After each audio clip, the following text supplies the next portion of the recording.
పూజలే చెయ్యాలంటే గుడికే వెళ్ళాలమ్మో, పుణ్యమే దక్కాలంటే ఉడికే రావాలమ్మో.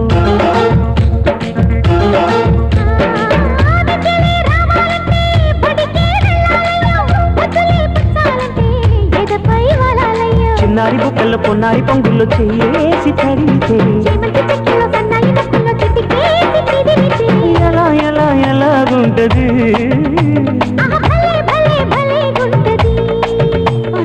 ఎలాగుంటది ఎలాగుంటది, మొదటిసారి మనసు కడితే ఎలాగుంటది, మొదటిసారి ముద్దు పెడితే ఎలాగుంటది, భలేగుంటది.